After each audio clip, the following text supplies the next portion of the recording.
नमस्कार, जय हिंद. बीज academy YouTube channel आपले स्वागत आहे.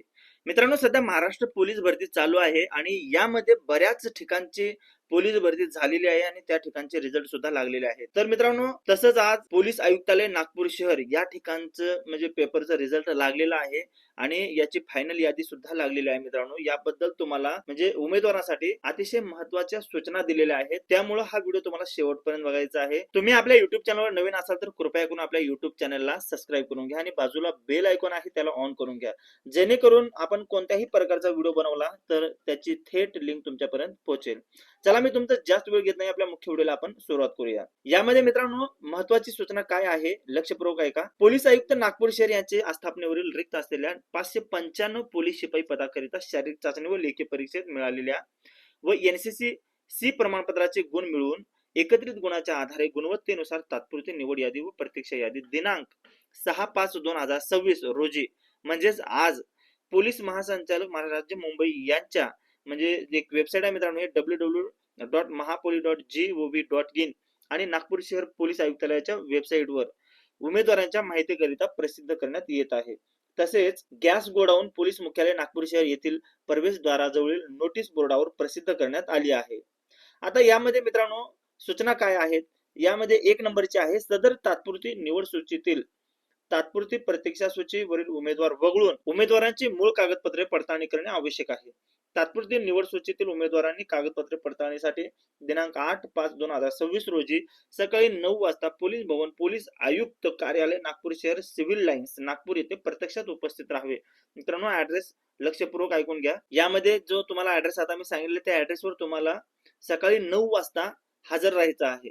2 नंबर काय सांगितलं त्यांनी, तात्पुरत्या निवड सूचीतील उमेदवारांनी कागदपत्रे पडताळणीसाठी येताना खालील नमूद प्रमाणे मूळ छायांकित प्रतीचा 2 संच सोबत घेऊन यावे.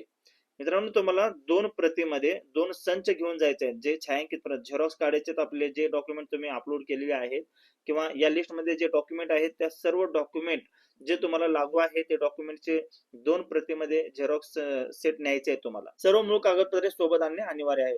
हे 2 सेट प्लस तुमचे मूळ कागदपत्रे.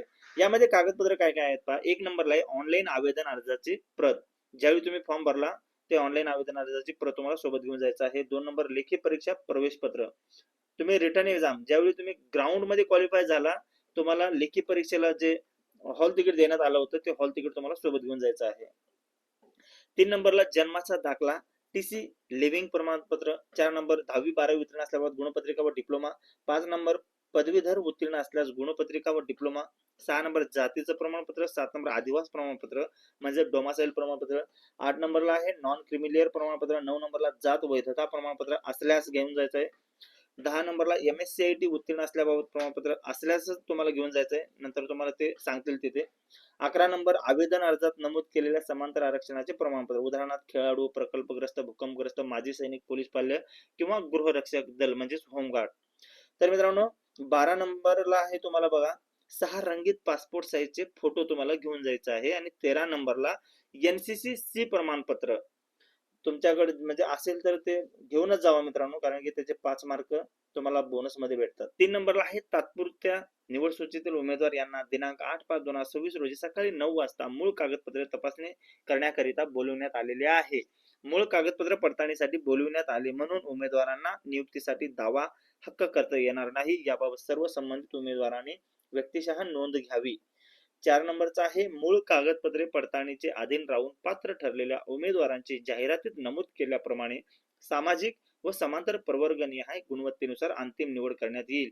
याबाबत सर्व संबंधित उमेदवारांनी व्यक्तिशः नोंद घ्यावी. अशा पद्धतीने हे प्रसिद्धी पत्रक म्हणजे सूचना तुम्हाला मुलांसाठी दिलेल्या आहेत. त्या पद्धतीने तुम्हाला त्या ठिकाणी जी तारीख दिलेली आहे त्या तारखेला, त्या टायमिंगला, त्या ऍड्रेसवर तुम्हाला हजर राहायचं आहे. बाकी मित्रांनो, तुम्हाला भरती संदर्भात काही शंका असतील किंवा काही अडचणी असतील तर नक्की कमेंट्स करा, आपण त्याचं उत्तर देण्याचा प्रयत्न करू. आपल्या चॅनलवर जर नवीन आणखीन एकदा आपल्या चॅनलवर जर कोण नवीन असेल तर कृपया चॅनलला सबस्क्राईब करून घ्या. भेटूया नेक्स्ट व्हिडिओमध्ये. तोपर्यंत जय महाराष्ट्र.